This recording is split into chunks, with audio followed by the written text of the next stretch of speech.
Dear students, welcome to Sekhar English classes. आज प्यारे बच्चों हम लोग सीखेंगे how to write a paragraph.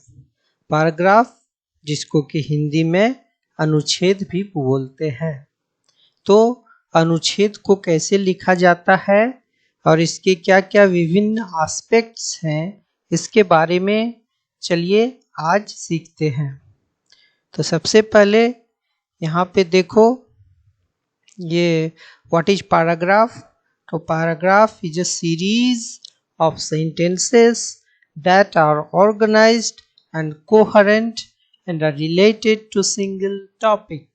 इसका मतलब है बच्चों, देखो इसमें जो अंडरलाइंड वर्ड्स हैं उस पर ध्यान दो। पैराग्राफ क्या है, अनुच्छेद क्या है? सीरीज ऑफ सेंटेंसेस, वाक्यों का सीरीज है, एक के बाद एक वाक्य इसमें आते हैं। और ये सीरीज ऑफ सेंटेंसेस कैसे हैं? क्रमबद्ध रूप से जो सेंटेंसेस आते हैं वो कैसे हैं? दैट आर ऑर्गेनाइज्ड, मतलब संगठित रूप से हैं, अच्छे रूप से ऑर्गेनाइज्ड हैं वो सेंटेंसेस, और कोहेरेंट हैं, सुसंगत हैं। मतलब कि ये जो सेंटेंसेस लिखे हुए हैं ये ऐसा नहीं कि दूसरी बातों के बारे में लिखे हुए हैं, ये जिस टॉपिक के बारे में लिख रहे हैं उसी को डील कर रहे हैं। That is closely related to the topic and are related to single topic. अब ये पैराग्राफ में सिंगल टॉपिक, एक ही विषय, एक ही आइडिया के बारे में लिखा जाता है। पैराग्राफ अमूमन दो तरह के होते हैं। एक तो आप सिंगल पैराग्राफ्स जो लिखते हो, जैसे my school, my college, my hobby, rainy day, जो आपको स्कूल्स में लिखने के लिए दिया जाता है। दूसरा जो पैराग्राफ्स होता है वो आप एसेज, स्टोरीज या नॉवेल्स में देखते हैं, कहानियों में देखते हैं कि जैसे ही एक आइडिया से दूसरे आइडिया लेखक चेंज करता है, दूसरी बातों को चेंज करता है, तो वो अलग पैराग्राफ बना लेता है। तो इस तरह से दो तरह के पैराग्राफ्स हैं।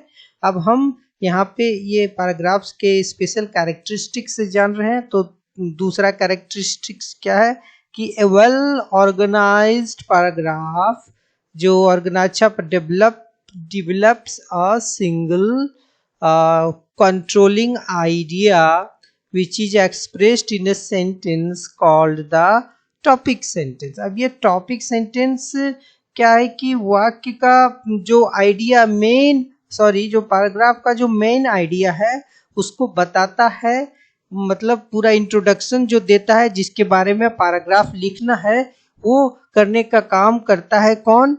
Topic sentence. के वाक्य के प्राय प्रारंभ में ये टॉपिक सेंटेंस आता है और उसके बाद इसी का इलेबोरेशन होता है, इसके बारे में ही कहा जाता है with examples, ideas, etcetera etcetera के द्वारा। ठीक है, तो each sentence should deal with the topic of the paragraph. ये जो प्रत्येक वाक्य जो होता है पैराग्राफ का, वो उस जिस टॉपिक के बारे में जो पैराग्राफ है उसी के बारे में बताता है, इधर उधर की बातें इसमें नहीं लिखी रहती है। और जो टॉपिक या टॉपिकल सेंटेंस में जो डिस्क्राइब्ड टॉपिक है, जो पहला प्राय सेंटेंस होता है उसी के बारे में ही, या जो टॉपिक मेंशन्ड है पैराग्राफ में उसी के बारे में ही बताता है।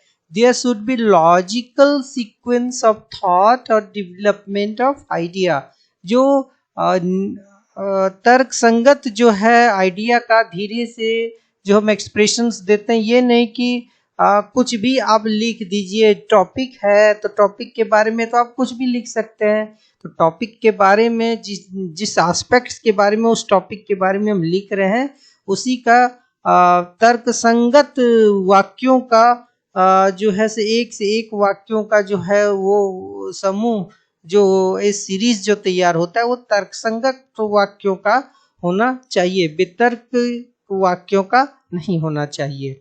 अब यहाँ पे वाक्य पैराग्राफ में ये सब कनेक्टर्स का जो हम इस्तेमाल करते हैं ये सिर्फ आप पॉज करके देख लीजिए। ये खास करके एडवांस रूप में जो लिखे जाते हैं पैराग्राफ्स उनके लिए हैं। आप इसमें से जो जो समझ में आता है, अगेन एंड ऑल्सो, एंड का तो आप लोग प्रयोग करते ही हैं, उसके बाद फर्स्ट सेकंड ये सब का प्रयोग कर सकते हैं पैराग्राफ में, एडिशन वाक्यों को या शब्दों को जोड़ने के लिए पैराग्राफ में। उसके बाद एग्जाम्पल्स देने के लिए पैराग्राफ में फॉर एग्जाम्पल्स, फॉर इंस्टांस, इन सारे शब्दों का प्रयोग कर सकते हैं। फिर कंपैरिजंस के लिए इन शब्दों का प्रयोग कर सकते हैं। फिर ये दोनों में विरोधाभासी बातों दिखाने के लिए although, yet, same, same time, but, despite, इन सारे वर्ड्स का जो भी आपको लगे ठीक है। नहीं भी है तो वो सिंपल पैराग्राफ्स आपका बन जाएगा, लेकिन इसमें से जो आपको शब्द कुछ कुछ प्रयोग आप पैराग्राफ में कर सकते हैं। देखिए उसी तरह से टाइम दिखाने के लिए, प्लेस और डायरेक्शन दिखाने के लिए, इसको पॉज करके आप देखिए, बहुत सारे एग्जांपल्स हैं या रिलेशनशिप बताने के लिए। अब मैं आता हूँ मेन टॉपिक पे, how to write a paragraph, paragraph को कैसे लिखा जाना चाहिए। तो इसके लिए बच्चों मैंने एक फॉर्मूला ये नेट से लिया है और ये प्राय बहुत सारे बुक्स में भी आपको मिल जाएगा, कंपोजिशन बुक्स में। इसको बोलते हैं कोडर। सी, इसमें 1 2 3 4 5 लेटर्स हैं। पहला लेटर्स है सी, दूसरा ओ, फिर तीसरा डी, उसके बाद ई, उसके बाद आर। तो सी जो है collect your idea, C stands for क्या होता है, कलेक्ट फॉर आइडिया। इसके बारे में हम विस्तृत रूप से चर्चा करेंगे। इसमें मुख्यतः क्या करते हैं, आपको जिस चीज के बारे में पहले लिखना है उसके लिए एक छोटा नोट्स बनाते हैं और जो जो पॉइंट्स आपके दिमाग में आता है उसको, आइडियाज को या इंफॉर्मेशन को कहीं से भी आप कलेक्ट करके लिखते हैं। जैसे कोई किताब से देखा, नेट से देखा, या और कहीं भी लाइब्रेरी के बुक्स में कोई भी टॉपिक, जैसे आपको दे माय फेवरेट गेम है तो मैंने आपने लिखा क्रिकेट, तो क्रिकेट के बारे में जो जो भी जानकारी आपके दिमाग में है उसको लिखते हैं, दोस्तों से पूछ के लिखते हैं। उसके बाद फिर और नेट से देख के लिखते हैं या और कहीं से लिखता है। तो ये हो गया आइडिया का कलेक्शन, ठीक है। उसके बाद वो आइडिया को आप लॉजिकल वे में वो वाक्यों को आप ऑर्गेनाइज करते हैं। ऐसे नहीं कि पैराग्राफ में जिगजैग वे में लिख देंगे। अब क्रिकेट पे लिखना है तो कौन सी बातों को टॉपिक सेंटेंस पहले लिखेंगे, उसके बाद क्रिकेट के बारे में बताएंगे कि कितने खिलाड़ी होते हैं, हाउ मेनी प्लेयर्स। इस तरह से आप एक आइडिया को ऑर्गेनाइज करते हैं, ठीक है। उसके बाद एक पहला आपका ड्राफ्ट तैयार हो जाता है लिखने के लिए, फर्स्ट ड्राफ्ट।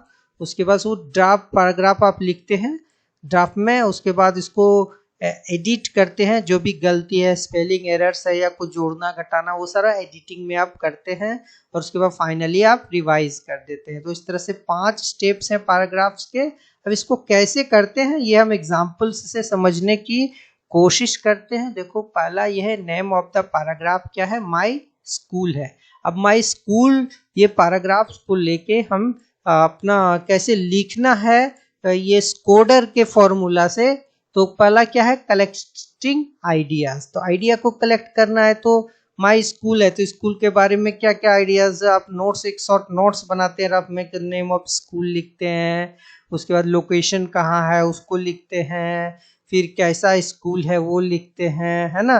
बहुत शॉर्ट नोट्स बना रहे थे, कितने स्टूडेंट्स पढ़ते हैं, कितने टीचर्स पढ़ते हैं, फिर टीचर्स स्टूडेंट्स के बारे में लॉजिकली उसी के बाद ही 1-2 लाइन लिख देते हैं हल्का फुल्का। उसके बाद कितने रूम्स हैं, कितने प्लेग्राउंड हैं, कितने गार्डन हैं, लाइब्रेरी हैं, लैब हैं।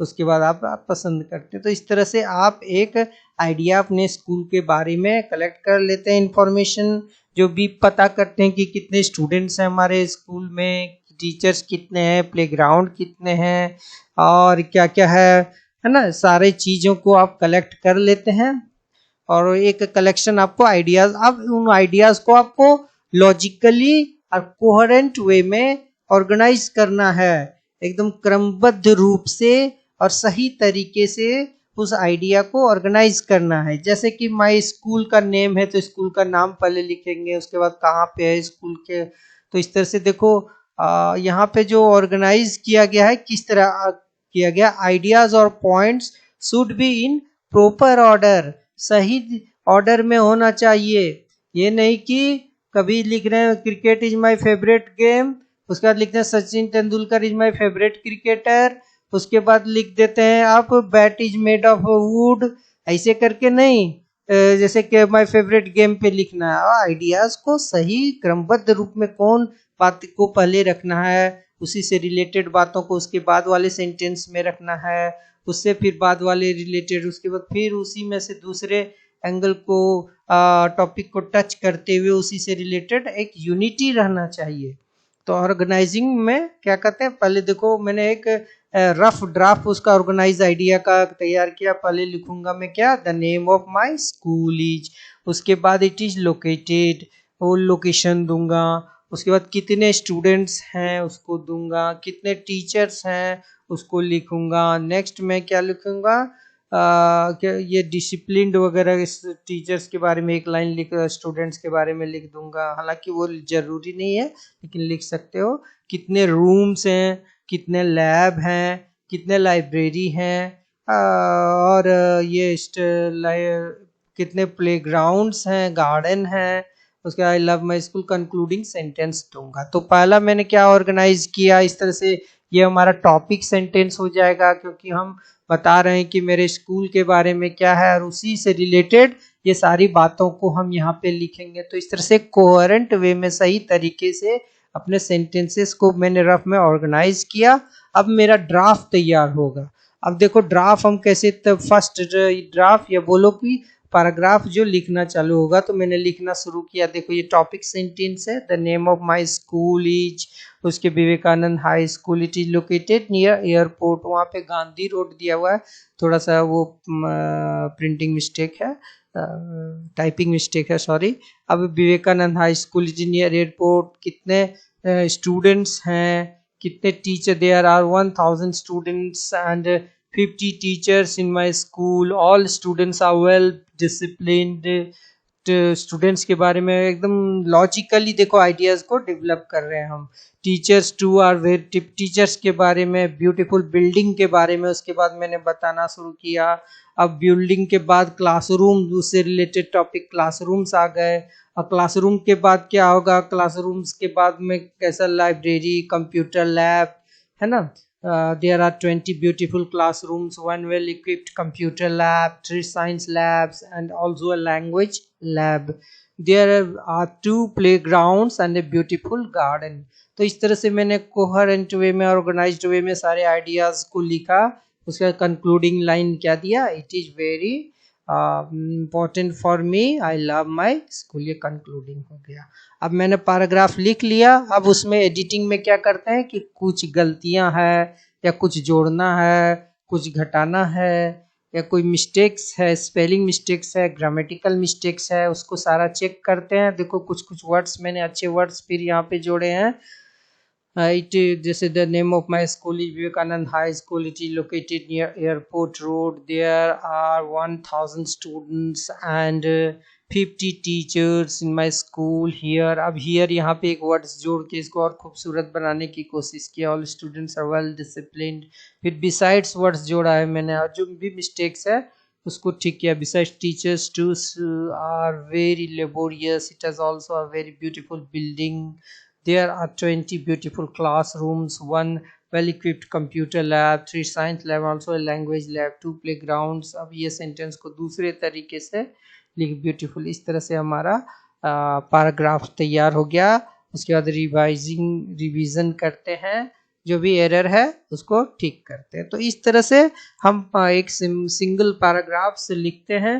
तो हमने क्या क्या सीखा बच्चों, कि सबसे पहले कि पैराग्राफ ये किसी एक टॉपिक पर, ये सिंगल आइडिया और ये सिंगल टॉपिक पे 5, 7 या 10 लाइन्स या उससे भी ज़्यादा, इसका लेंथ का तो कोई ये नहीं है, आप कितना भी बड़ा लिख सकते हो, कितना भी छोटा लिख सकते हो, ये पैराग्राफ्स है। तो इसमें ऑर्गेनाइज्ड वे में, कोहेरेंट वे में हम आइडियाज़ को लिखते हैं। तो लिखने का तरीका क्या है, 5 जो फॉर्मूला है, 5 लेटर्स का कोडर, CODER।